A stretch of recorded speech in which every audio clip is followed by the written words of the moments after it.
what you can consume on fasting days. Fasting days, a pure true fast is water and salt. That is what a pure true fast is.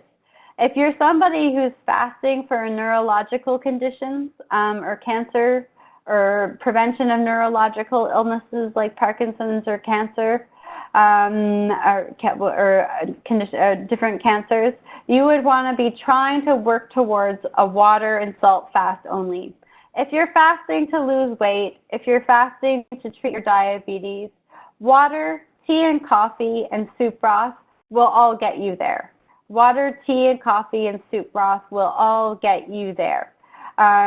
So there are certain training wheels, though, that you can use to help let your body adapt to fasting. So those fall in the what you can add column. So these are all training wheels. These are all things that you can use to help you start fasting at first, but you should try to eliminate the center column the more and more and more that you get used to fasting, and just stick to water, tea and coffee, black, and soup broth. So you really want to eliminate this middle column, but this middle column is all of our training wheels to help us get used to fasting. So the first fluid is water. So water, it can be flat water, it can be mineral water, it can be carbonated water. Mineral water and carbonated water are really great at settling tummy cramps. If you're getting those tummy hunger pains and cramps, they're really good for settling those tummy sounds, those gurgles that your tummy makes. And they're a good appetite suppressant. So when you are doing a water fast, the carbonation in the water really sort of helps settle your tummy, and once your tummy is settled, then the appetite sort of subsides. So you could have flat water, mineral water, carbonated water. Water is water. Some training wheels that you might want to add to water would be lemon. Lemon and vinegar in particular, if you have acid reflux. Acid reflux can definitely flare up when you first start fasting. So if you're someone who's prone to acid reflux or starts to experience acid reflux when you first start fasting, add some lemon, add some lime, about a tablespoon of lemon juice, preferably fresh. Add some lemon and add some vinegar. Raw unfiltered apple cider vinegar. The raw unfiltered apple cider vinegar is sort of the holy grail of all vinegars. So this raw unfiltered apple cider vinegar that helps neutralize stomach acid. I know they sound acidic, but when they get into your tummy, they actually are very low acidic. They turn into a base and they neutralize stomach acid.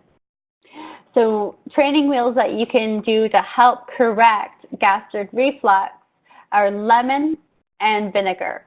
With vinegar, you don't really want to exceed drinking more than about 3 tablespoons of vinegar a day on a fasting day. And lemon, again, try to only keep it to 1 tablespoon throughout the fasting day. Another training wheel to help your body adapt is lime. Lime is particularly good if your uric acid levels go up and if you're prone to gout. So if you're prone to gout, you've experienced it. It's quite unpleasant and it's very painful. So if you're prone to gout, you might want to use lime to help. So you could use 1 or 2 tablespoons of fresh lime juice a day just to help get your body used to the fasting. When I first started fasting, my uric acid levels went through the roof. I'm surprised I didn't have a gout attack. But without changing anything, my body got used to the fast, and after 3 weeks, my uric acid levels dropped right back down all on their own. I didn't change my diet. I didn't change my fasting regimen. The uric acid levels went down on their own. So lime is particularly good for that. Another couple of training wheels that you can add to water to help your body is chia seeds, flax seeds, and psyllium husk. The chia seeds, flaxseed, and psyllium husk can be a training wheel if you start to experience a lot of diarrhea during your fast. If you're experiencing a lot of diarrhea, some people do. I will say it's not terribly common, but some people do experience this when they first start fasting because their body is detoxing. So if you can be in a space where you're comfortable going to the bathroom, then try to stay away from the flax and the chia and the psyllium husk as much as possible, and just sort of let your body detox. But if you don't feel comfortable in your workplace or you have to drive a lot, then use flax, chia, and psyllium as a training wheel until your body's detox. It usually takes about 1 to 2 weeks for the diarrhea to stop. So take the flax, take the chia, take the psyllium husk for 1 or 2 weeks, and then try to cut it out and see if the diarrhea comes back. So with the flax, the chia, and the psyllium, you start off with 1 tablespoon in water. You would add 1 tablespoon to 1 cup of water. The flax seed, you will have to grind it. The chia seeds can be consumed whole, and so can the psyllium husk. And you would add 1 tablespoon to a cup of water, about 8 ounces or 250 mils, and let it sit for about 15 minutes, and then you would drink it. If that doesn't help with the diarrhea, then try 2 tablespoons the next time and see if that helps. The less is more, right? Because any caloric energy you're putting in your body on your fasting day, your body is going to burn that caloric energy before it starts burning your own body fat. So you want to try to keep any calories down to as minimal as possible. So start off with 1 tablespoon of flax or chia or psyllium husk if you need it, if you're experiencing the diarrhea. If that doesn't work, if that's not good enough, then try 2 tablespoons. 2 tablespoons should be enough just to do it, to help absorb the water. So these fibers, they absorb the water in the colon, and that helps bulk up your stool. So if you're having loose or runny stools, that will help. Also, I know that people are not accustomed to drinking water. You guys, my online patients, you guys are a lot more compliant than a lot of the in-office patients. So I know a lot of you have been fasting already. I know a lot of you have cut out the sodas and the diet sodas from your diet. But a lot of people just don't like drinking water. So if you're one of those people that would rather drink gasoline than water because you find water so boring, you can add a little bit of fruit like lemon and cucumber to the water just to help you like water. I was a diet soda junkie. I never drank water. Then all of a sudden I had to start drinking water and I didn't like it. So I added lemon and cucumber to the water. Over time I started to like water, so I stopped adding lemon and cucumber to the water. So you can use fruit as a training wheel to help get you onto water. But you should really try to cut it out. Try to cut it out of the diet. Benita said she thought it would be so gross, but now she looks forward to drinking the water with the apple cider vinegar. Me too. And something else that helps get the apple cider vinegar down in water is adding a pinch, like a 1/4 of a teaspoon of Himalayan salt. That makes the vinegar a lot more palatable for those of you who just aren't a big fan of the apple cider vinegar. I am not, but I actually don't mind it with the salt in it. I find the salt makes it a lot more palatable. So these are all training wheels that we can use that we should try to wean ourselves off of. Now, tea and coffee should be taken black if possible, but if you can't, there are some things that you can add to it. The more fat, the better. Our favorite fats are MCT oil and coconut oil, but I do have a warning about MCT oil. MCT oil can cause diarrhea. So if you are experiencing diarrhea when you first start fasting and you are taking MCT oil, try to switch to coconut oil instead. MCT oil can cause some tummy cramping. MCT oil can cause diarrhea. It's very good for that. Now, on the flip side, if you're constipated, try adding a little bit of MCT oil when you first start fasting. More people than not find that they get constipated rather than fast. So maybe go a little bit more heavy-handed on the MCT oil when you first start fasting, just to help if you're constipated. So MCT oil and coconut oil, we like the best on fasting days. MCT oil and coconut oil don't really require bile for digestion. They get digested very quickly. They make you feel very good instantaneously. And because they get digested very quickly by the body, you go back into body fat burning mode very quickly. And now this brings us to Jennifer's question about taking exogenous ketones when you first start fasting. MCT oil and coconut oil are a form of exogenous ketones. So when you first start fasting, we always joke in our clinic that coconut oil is the methadone for carbohydrate addicts. It helps people get off of the fast, and it helps get them it helps get them off of carbs, and it helps get them accustomed to fasting. So don't be too concerned if you're a little bit more heavy-handed with the MCT oil or coconut oil on a fasting day. We really don't want to exceed about 2 or 3 tablespoons of fat on most fasting days, if possible, because again, those are calories that you're going to burn, and fat's very high dense calories. So those are calories you're going to burn instead of your own body fat. But the MCT oil and the coconut oil can give you a bit of a perk.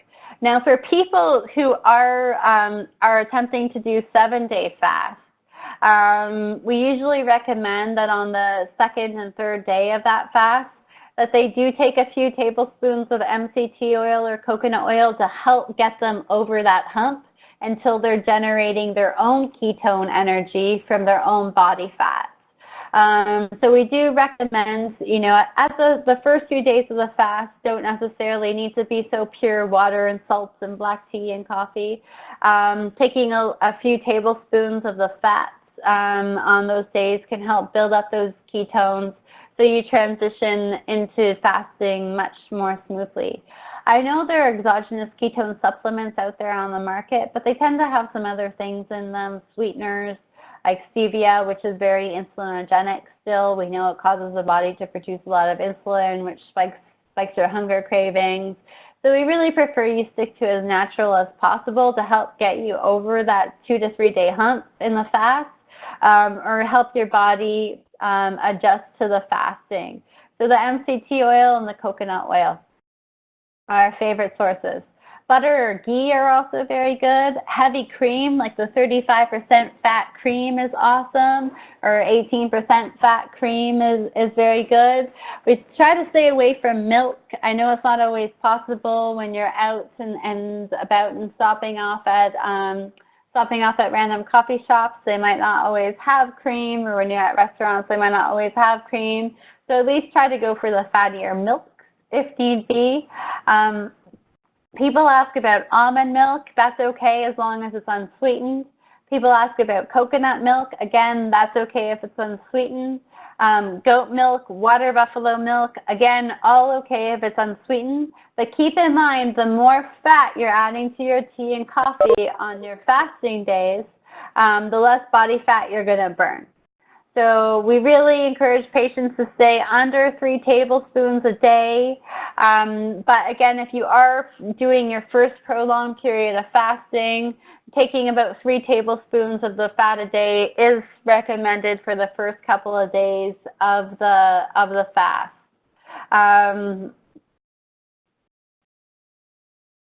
So sorry, I was just checking the questions. We're going to talk about all those things, guys, so I'm not ignoring your questions. So taking the fats during your first couple of days, your first few days of a 7-day fast, when it's your first 7-day fast, you can benefit from. Now, when it comes to tea and coffee are dehydrators. Even herbal tea, they are dehydrators. Water is a hydrator. Bone broth that we're going to talk about next is also a hydrator. But for every cup of tea or coffee that you have, you should have at least 1 or 2 cups of water. So even most herbal teas are diuretics, which means they cause you to urinate out fluid. The days that I feel the worst during the fast, I never have an issue fasting in the summertime. Maybe I'll start there. Because it's so hot outside, I never want to drink tea or coffee. I'm a tea drinker. I don't drink coffee. Taste preference, not health reasons. But I drink a lot of tea. But in the summertime, I never drink tea. I just drink a lot of water. I have no issue fasting, none at all. But in the wintertime, it's cold, it's super chilly, and I drink a lot of tea. And I find if I don't balance that out with water, my fasts are a bloody nightmare. So making sure you're getting in at least 1 cup of water for every cup of tea. 2 cups of water for every cup of tea or coffee is what's really recommended, but at least 1 cup. When I first started fasting, my protocol was cup of water, cup of tea, cup of broth, cup of water, cup of tea, cup of broth, and I cycled like that throughout the day, and that helped. And then eventually I was able to scale back on the broth some, and I would do cup of water, cup of tea, cup of water, cup of tea, and balance it out like that, and that works pretty well. There was a day this winter in early January, and I was very busy in clinic, and I wasn't, I was fighting off of something, and I was focusing on drinking tea because my throat was sore and I needed my voice. So I was drinking a lot of tea. I probably drank close to 20 cups of tea that day. I was so dehydrated that night. My lips had never been so dried and shriveled up.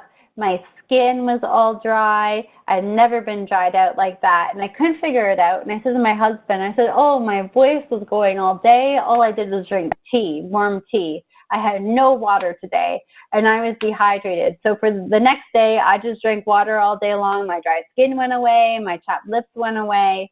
So water is of critical importance. There are herbal teas that can also help with your blood sugar levels too. Bitter melon tea is a great tea that can help out with your blood sugar levels. Cinnamon tea is great for helping out with your blood sugar levels as well. Peppermint tea is an awesome appetite suppressant, and it has 0 caffeine in it. So peppermint tea is something great to take if you're a late night snacker and you're craving in the evening time. Have some peppermint tea. It will definitely help kill those cravings, and it's not going to keep you up all night because there's no caffeine in it. Turmeric tea is also really good if you experience a lot of inflammation. If you can drink turmeric tea and alleviate some inflammation from your body or pain from eliminating the inflammation, if you can reduce your pain that way, then that will also help lower your blood sugar levels simultaneously. So there are a lot of really great herbal teas out there. You can pretty much boil any spice or any herb and drink it on your fasting days. So ginger is okay, mint leaves are okay, cinnamon's okay. All herbs and spices are fair game on your fasting days to add to hot water or even cold water if you would like. So you can go to town with that. So all herbs and spices are unoffensive when it comes to your tea or your coffee. With coffee, we really ask that our patients don't exceed more than about 2 or 3 cups of coffee a day. Some people are actually very sensitive to the coffee, whether it's caffeinated or decaffeinated. Sometimes it can really spike their blood sugar levels. So we usually ask the patients stick to about no more than 3 cups of coffee a day.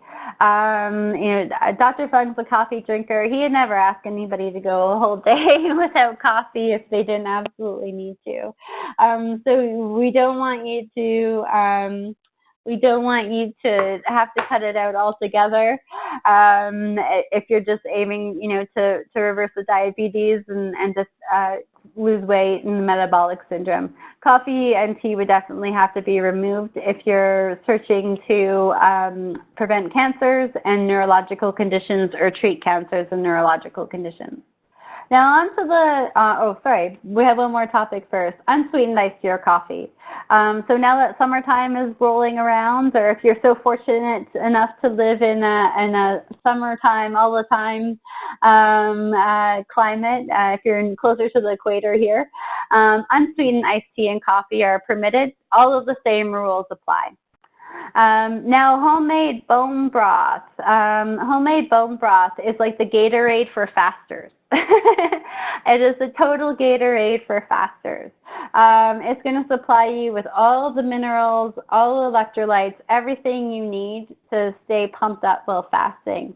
Now, when you make your bone broth, you should really strain it and get as much fat out of it as you can. You can save the fat and use it to cook other things in. Absolutely. Like in our fridge, we have bacon fat, we have duck fat, we have all kinds of bizarre animal fats that we use for cooking.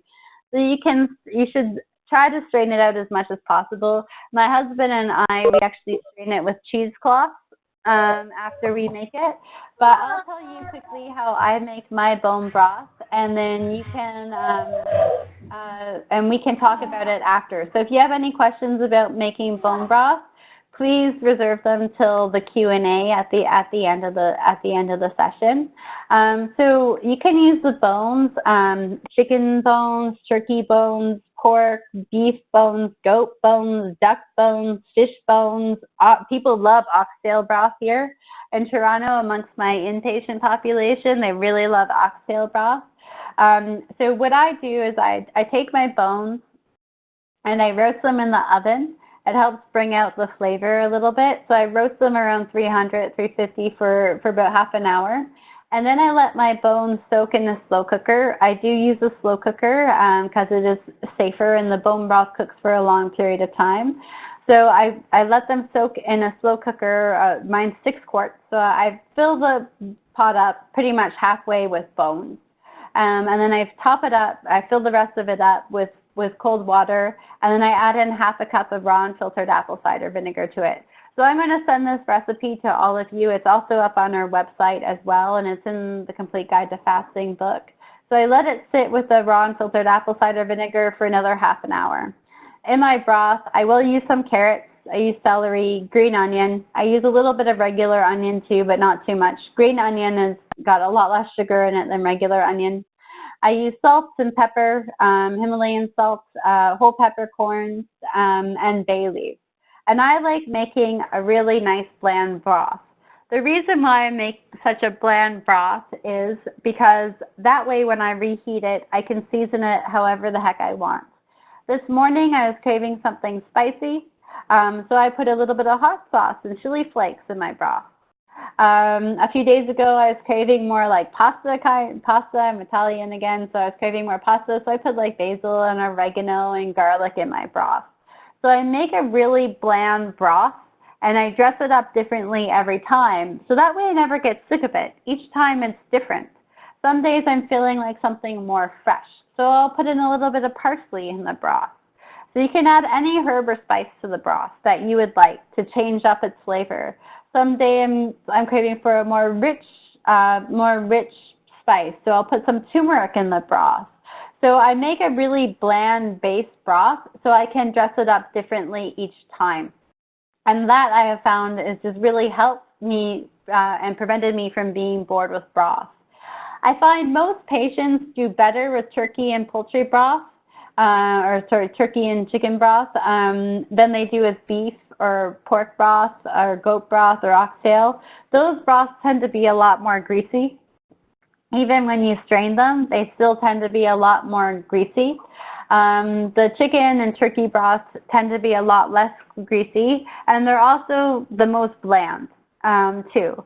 So if you're someone who's going to be drinking a lot of broth, changing it up with different herbs and spices to keep it interesting, I would recommend a chicken or turkey-based broth. It's funny because I love pork and I love steak, and I eat chicken, but I'm not like super wild about it. But I would rather have chicken broth than beef broth or pork broth, even though I love beef or pork. So a lot of the grease does affect patients. This weekend we're going to try to make some duck feet broth from some duck feet. So I'll let you guys know how that goes. So we'll follow by posting it on social media. But the chicken broth that way. I do choose to use a slow cooker because for safety reasons. I have set a kitchen on fire once when I was a kid. It's a popcorn incident gone wrong. So I do use a slow broth, and I let my bones sit on low in the slow cooker for 24 hours when I do poultry bones. When I do get creative and do more beef or pork or goat or oxtail, I do let them sit for 48 hour on the on the stove for when I do make them. We really ask that patients stay away from the box, canned, or powdered broths, even when they're organic. They have a lot of wheats and other things in them. Organic, there's a brand of organic broth that's very prominent here in Canada, and one of the top ingredients in it is cane sugar. So we really want to produce the least amount of insulin as possible when we're fasting. But there are some great places to order bone broth. In Canada, like eatsavage.ca. They'll ship bone broth frozen right to your house. In the States, so you have a few more varieties in the States. One that I know of personally from when we were in San Francisco is called Kettle and Fire. They make really great bone broth and they ship it to you, so there's no hassle. If you're local in the city of Toronto, I don't know how many of you are. I've got the vibe that Benita is. But if you're local in the city of Toronto, Aroma Cafe sells bone broth. My local butcher shop is the Healthy Butcher at Queen in Portland. They sell bone broth. They actually sell bone broth in juice bottles. And it's funny because on the weekend you'll see bicyclists stopping there to go get their bone broth in their juice bottle, which is kind of neat. And they sell bone broth for purchase. Bone broth is very trendy, so nowadays it's really not that more expensive to buy it made than to purchase the damn bones. When I first started drinking bone broth years ago, bones were dirt cheap. Nobody wanted them. Most of the time, they would just give them to you, so you didn't have to go out and pay a penny for them. And now they're just like they charge you an arm and a leg and a kidney for bone broth, which is really funny. So things have shifted. You can also freeze your own bones too. My husband and I have like this massive bag of like chicken wing bones and chicken thigh bones and chicken drumstick bones that we freeze. They make just as good broth. We defrost the bones first before I roast them. So I will defrost my frozen bones. We do drink a lot of broth. I drink it on my eating days also because I have leaky gut syndrome, or I had leaky gut syndrome, and I find it helps heal my gut. I find it's great for my hair and my skin and my joints, and like my husband, he's a big guy, plays a lot of sports, and he's got bad joints, and he's not even 30 yet, so we drink a lot of bone broth for all of the good collagen that we can get from the gelatin in it. So we drink a lot of broth, so we're always making broth. So we try to freeze as many bones as we like, or as we can, and we just defrost it, and then we cook it once we've defrosted it. Don't cook them from a frozen state, though. Let the bones defrost. But you can. We go through a lot, so we do have to supplement by purchasing bones from time to time. But you can freeze them. You can freeze carcasses. I racked up like 6 turkey carcasses from friends and family after Christmas this year. And you can freeze them, and you can just do that. I do my best to make sure the bones are as bare as possible, particularly if they're bones that we've eaten off of. I will do my best, but I'm not all that picky. If there's a little bit of meat on the bone, there's a little bit of meat on the bone. But that is the reason why we want to stay away from the store-bought stuff. It's just because it's got sugar and other preservatives in it. But nowadays it's so easy to get bone broth shipped directly to you, or just find it in any metropolitan cities. But if you are going to buy store-bought broth and drink it, that's okay too. We have some people who do that, and they're just doing that for the salt. There's no problem with that, but just do your best to try to make sure it's there's not too much garbage in it, and you're not consuming too much of it. If you're a vegetarian, vegetable broth, all the non-starchy vegetables that we're going to talk about, and it must be clear broth. You can't puree the celery and drink that. Just the clear vegetable-based broth. Now, the big reason for the broth is because it does provide you with the electrolytes and minerals that you need. So if you're worried about not getting enough calcium and whatnot during fast, the broth's a good thing to have. When you first start fasting, drink as much broth as you like. You'll find you need less and less and less of it as time goes on. When I first started fasting, I thought I drank so much chicken broth. I was convinced that like my urine and my sweat felt like chicken because I drank so much of it.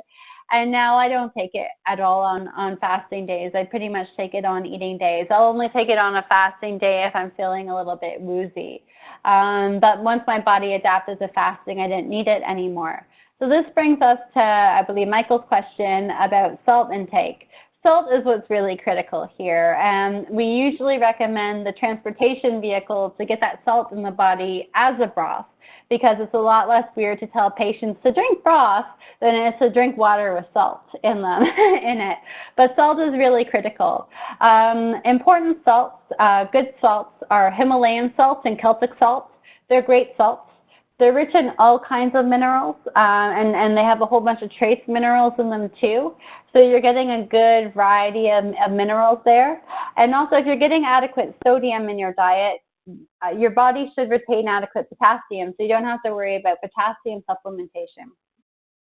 So we encourage patients to have at least 1 1/4 teaspoon of salt a day on a fasting day, but not all at once. Definitely not all at once. So we want you to spread it out throughout the day. So I'll have a lot of patients that will come into the clinic, or they'll show me online their little bag of salt, and that morning they measured out 1.5 teaspoons or 2 teaspoons of salt. And their goal is by the end of the day to have finished that little bag or that little container of salt. So the salt is what's really critical, but again, you don't want to take it all at once. You want to sort of spread it out in 1/4 or 1/3 of a teaspoon increments throughout the day.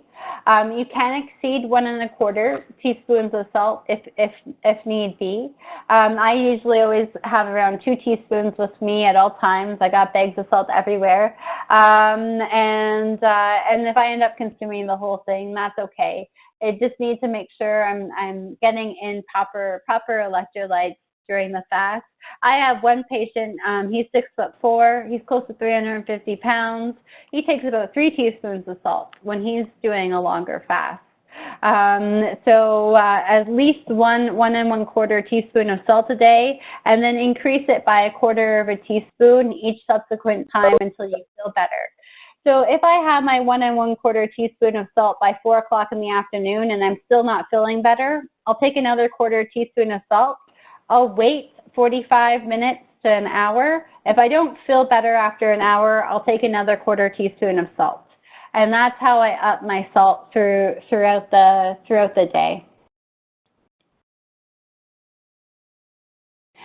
Betina's asking if Himalayan salts are like olive oil. Are there a lot of fakes out there?